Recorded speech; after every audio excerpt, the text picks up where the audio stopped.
Estamos com o tema mantendo sua chama acesa. Diga assim comigo: mantendo sua chama acesa. E eu gostaria que você abrisse a sua Bíblia comigo, Atos dos Apóstolos, capítulo de número 4, o versículo de número 31.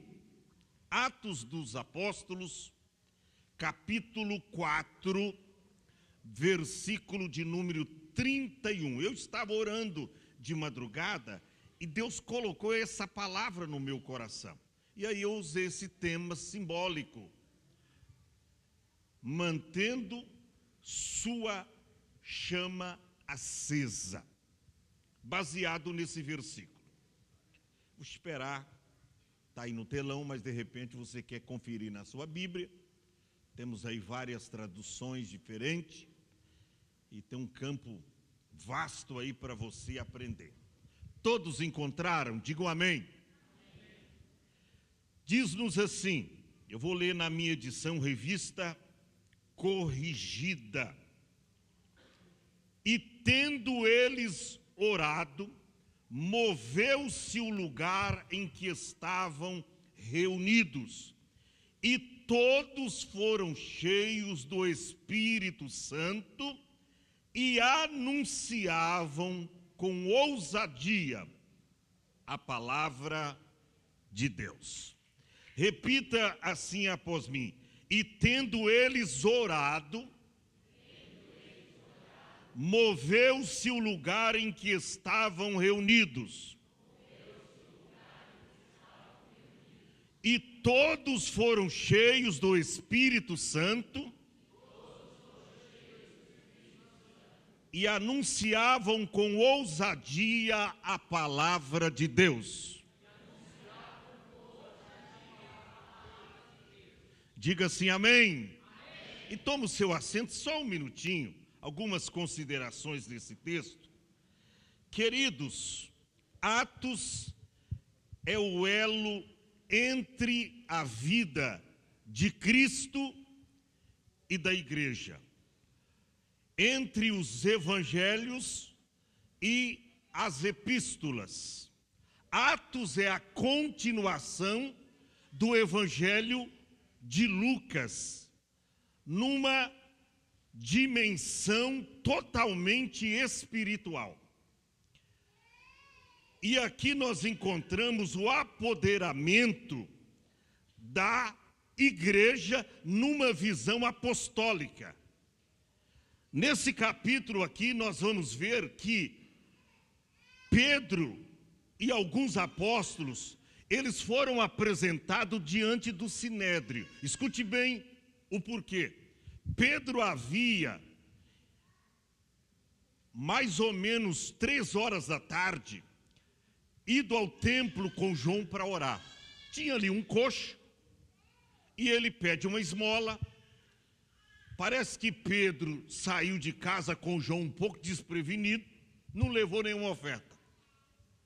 Ou ele tinha que dar naquele culto. Aquele coxo pede a esmola, Pedro não tem a esmola para dar, mas ele diz: olha, não tem dinheiro, eu não tenho ouro, não tenho prata, mas eu tenho algo muito mais precioso para você. Eu tenho Jesus, eu tenho a cura, eu tenho a libertação. E aí Pedro diz: olha, eu não tenho ouro, não tenho prata, mas o que tenho, isto te dou. Em nome de Jesus Cristo, levanta-te e anda. E a Bíblia diz que o coxo, que tinha mais de 41 anos de vida, a Bíblia diz que ele andou. Gente, imagine a festa naquele culto de oração da tarde. Imagine a festa. O Espírito Santo estava me testificando essa passagem e eu fiquei pensando: meu Deus, que festa linda aconteceu naquela tarde de oração no templo chamado Formosa. Aquele paralítico, ou agora ex-paralítico, entrando no templo com João e Pedro, saltando, pulando e glorificando a Deus, e os irmãos salmodiando, vendo o Espírito Santo trabalhar.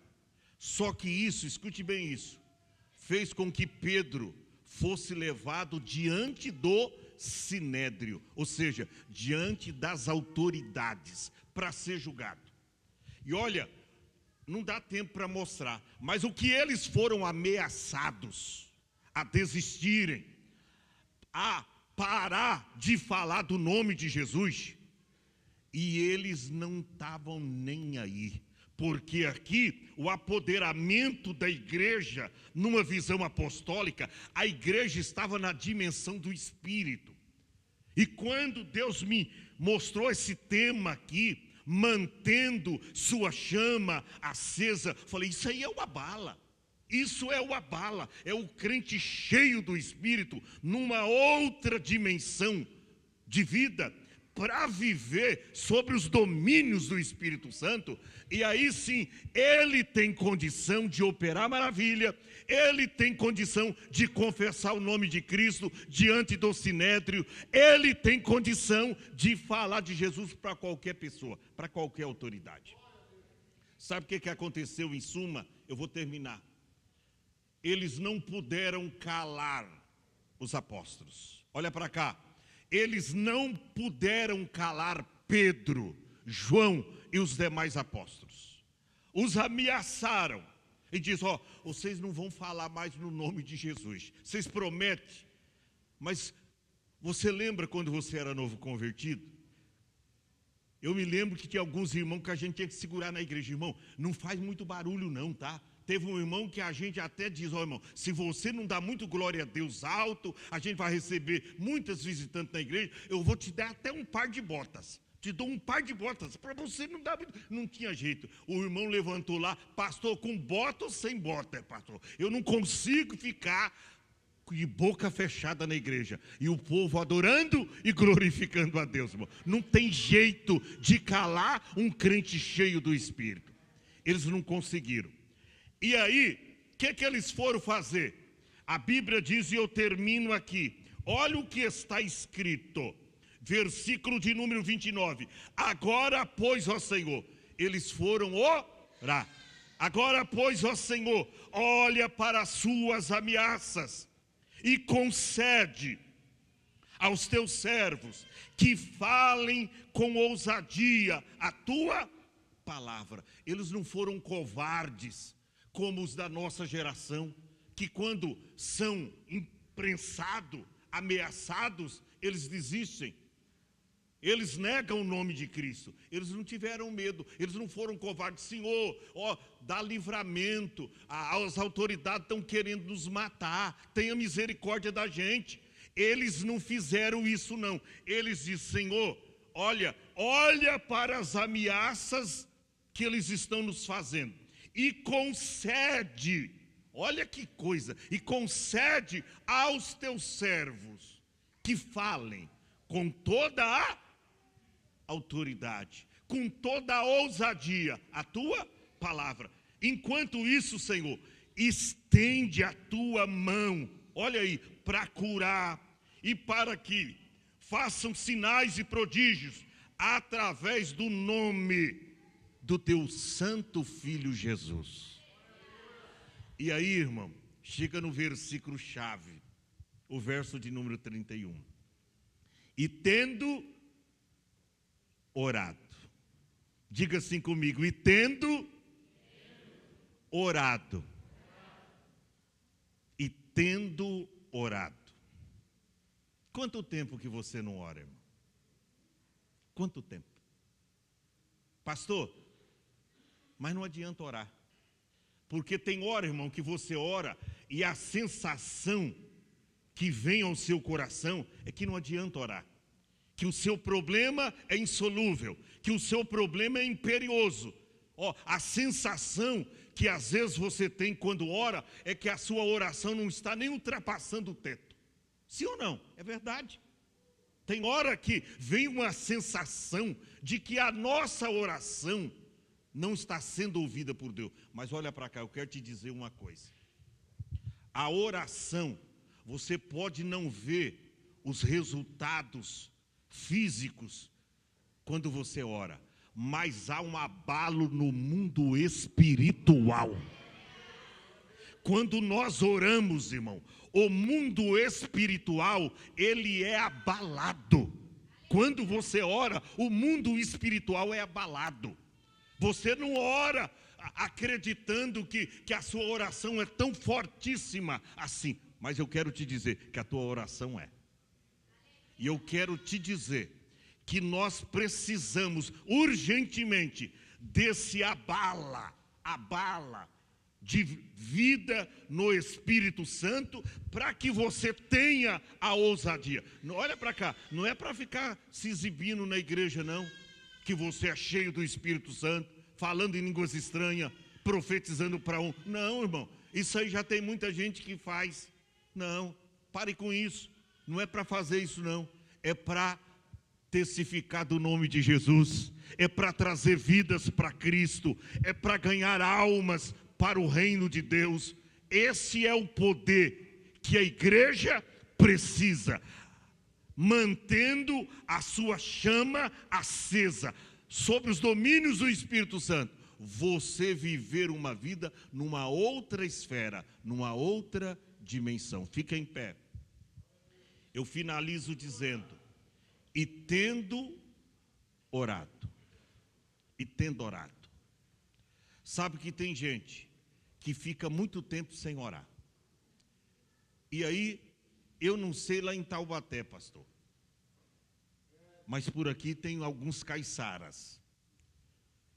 E tem alguns caiçaras que são preguiçosos para a oração. Às vezes é até obreiro. Às vezes é até cooperador da igreja. Mas ele fica fazendo cera e ele não se aplica à oração. Eu nunca comecei um culto sem orar, porque culto se começa com oração. O culto começa com oração e termina com oração. A gente não ora no final do culto, irmão? Agora é recheado de louvor e é recheado de palavra. Mas o culto começa com oração. Todo culto aqui é culto de oração. Se você não ora, é porque você não gosta de orar. Você chega tarde, chega depois. Mas se você fizer um propósito, você pode orar. A Bíblia diz: e tendo orado. O que aconteceu? Amanhã eu vou falar outra parte. O que aconteceu quando eles oraram? O que acontece quando eu oro? O que acontece quando você ora? O que acontece quando você ora? Eu já tenho experiência aqui.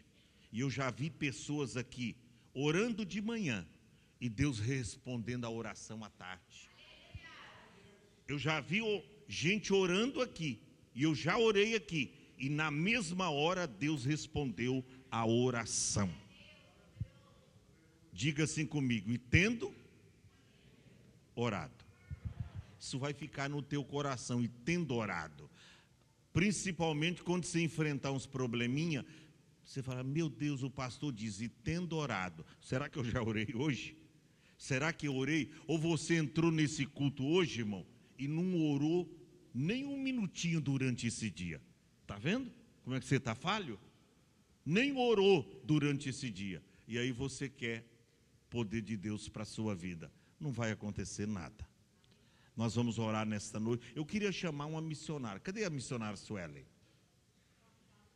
A missionária Suelen está ocupada?